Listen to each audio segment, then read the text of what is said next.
7 түн. «Ей, ұлы бақытты патшам!» деді Шахрезада. «Балықшы, сен мені өлтіруге ойладың. Мен сені суға тастап, дүние біткенше суда қалатын етемін», депті Диюға. Оны естіп Дию зар қағып жылай бастады. «Мен, деді Дию, өзімнен өткен қаталықты мойныма алайын, саған таусылмайтын бір дүние тауып берейін. Сен маған соншалық рақымсыз қарап, азапқа қайта түсірме.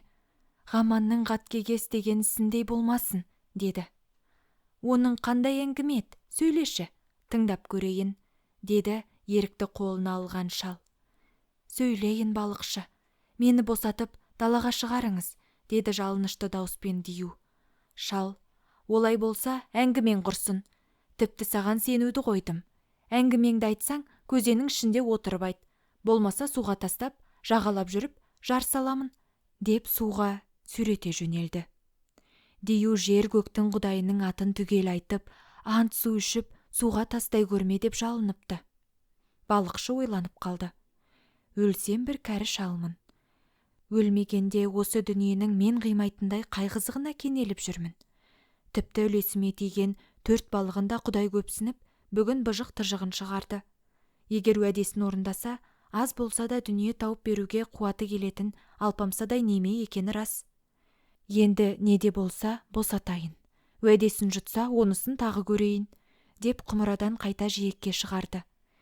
Дию босанып алған соң құмыраны бір теуіп, дал-далын шығарып, суға атты да шалды ертіп, бір даланы беттеп кете барыпты. Жүре-жүре үлкен тауға жетіп, тас төбесіндегі үй аумағындай қара суға тоқтаған. Мөлдіреген тынық суда ойнап жүрген 4 балықты көріпті шал. Балықтың бірі ақ, бірі көк, бірі сары, бірі қызыл түсті екен. «Осыған торыңды сал», депті Дию.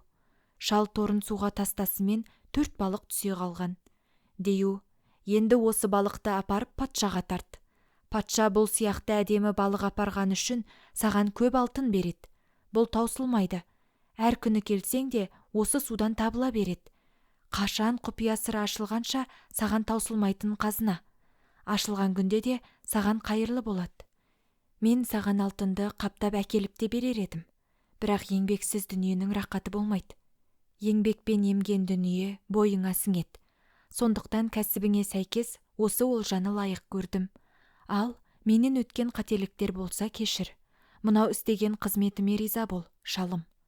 Мен Сүлейменнің қаһарына ұшырап, 1800 жылдан артық судың астында едім.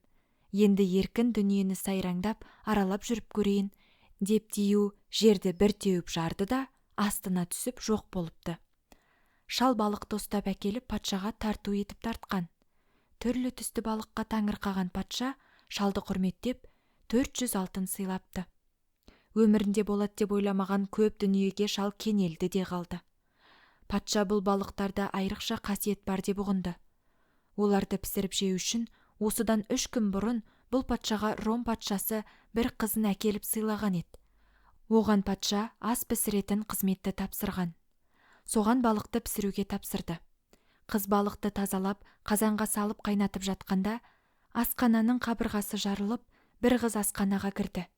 Оның сұлулығын сипаттаған ақын: «Әппақ айдай бір сұлу, тартып алған көзіңді, қанға кіріп бір жылу, мас қылғандай өзіңді. Золпы шашы бір тұзақ, байлап алған көңілді, сол байлаудан босанбай, өткізгендей өмірді.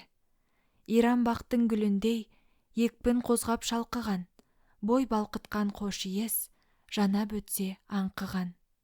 Йығма қылып мал алу, ең сүйгені түріктің.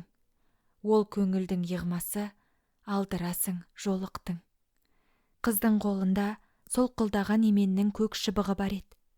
Сонымен қайнап жатқан қазанды салып қалып: «Ей, балықтар, баяғы айтылған уәдеде бармысың?» деді. Бұл сияқты ойға келмейтін оқиғаны көрген ас пісірген қыз есінен танып құлады. Келген қыз өлеңін болған кезде қазандағы балықтың бірі: «Айтқан серт берген уәдеден тайғанның жанға септігі болар ма? Уәдедеміз», деп барлығы қосылып: «Сізден болса ол тілек, бердік сізге бір жүрек. Күн боп қойнын ашса да, өзге кісі не керек, деп қыздың жанына барды. Қыз балықтарды ертіп келген жерінен шығып, жоқ болды. Айырылып қалған үйдің іргесі бұрынғысындай бітіп, бүтін үй бола қалды. Бірнеше минут өткенде талып қалған қыз есін жинады. Қара су сақырлап қайнап жатыр. Тоғайлы жердің тұманындай үй үшін бу басып кетіпті. Аң-таң болып біраз отырып, орнынан тұрып қыз қазанның қақпағын көтерді. 4 балықтың бірі де қалмапты. Түгелімен қыздың артынан шұбырған бойымен шығып кеткен.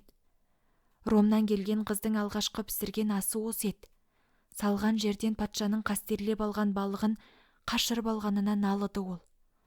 Бұл да болса, мен сияқты қолдан қолға қол жаулық болып жүрген сорлыға тап болған бақытсыздық тағы, деді. Ол өз маңдайын өз ұрып. Олай ойламай қайтет, сырын алмаған жат кісі. Құлқыны жаман қу екен, ділдаға тең тартып алған балығымды өзі жеп қойды деп жазалау да мүмкін. Алғашқы жаудан беті қайтқан қосынның ісі көпке шейін оңбайды дегенді көңіліне мықтап тоқыған ет қыз бейшара. Ел селі шығып, еңіреп отырған қыздың үстіне патшаның бас уәзірі кіріп, балық пісті ме, деді. Баяулаған жас, бұлақтың көзін ашқандай ыршып шығып, қалтыраған дауыспен көрген түстей уақиғасын сөйледі ас пісіруші қыз. Бұл сөзге уәзір таң болды. Жеп қойды ма, деп ойлауына қыздың еңіреп тұрған кейпі келтірмеді. Қалайда кездейсоқ бір уақиғаның болуы анық сияқты. Уәзір балықшыны шақырып алып, манаға әкелген балығыңдай 4 балықты қазір ұстап әкел, деп бұйрық берді. Шалға балық әкелу оңай болып қалған. Қара суына барды да, байлап қойған балығындай 4 балықты алды да келді. Уәзір қараса, түк өзгерісі жоқ, бұрынғы балықтың өзі. Уәзір шалдан алып қызға тағы берді. Қыз қайнап тұрған қазанға тағы салды балықты. Уәзір кереметті көргелі, қазанның басына өзі де отырды. Көп уақыт өтпеді. Асқананың қабырғасы жарылды да, бұрынғы балық ертіп кеткен қыз тағы кірді. Қайнап жатқан балыққа, айтқан серт, берген уәдеде бармысыңдар, деді. Біздер еш уақытта уәдені естен шығаратын жан емеспіз, деп алғашқыда айтқан бәйітін соғып қоя берді. Әңгіме осыған келді де, патша тыңдаудан жалықты. Шахаризада ұйқыға кетті.